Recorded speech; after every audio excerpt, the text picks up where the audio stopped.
Okay, so for our next assignment, you are going to be doing the texture scavenger hunt. So for this, you need to find 10 different textures around your house, and a texture is just how something feels. So you're going to need to find something that feels like smooth, rough, bumpy, things like that.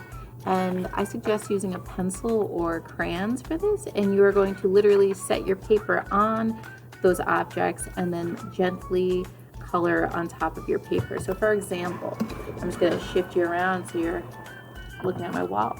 So the wall right here is bumpy. I'm going to set my paper right on the wall, and I'm going to just gently color on number 1 so I can see those bumps come through on the paper.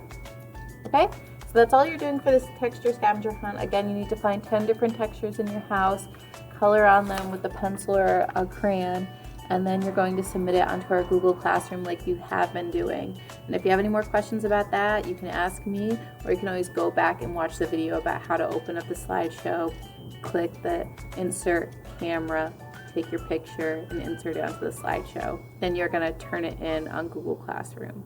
Okay, thank you guys.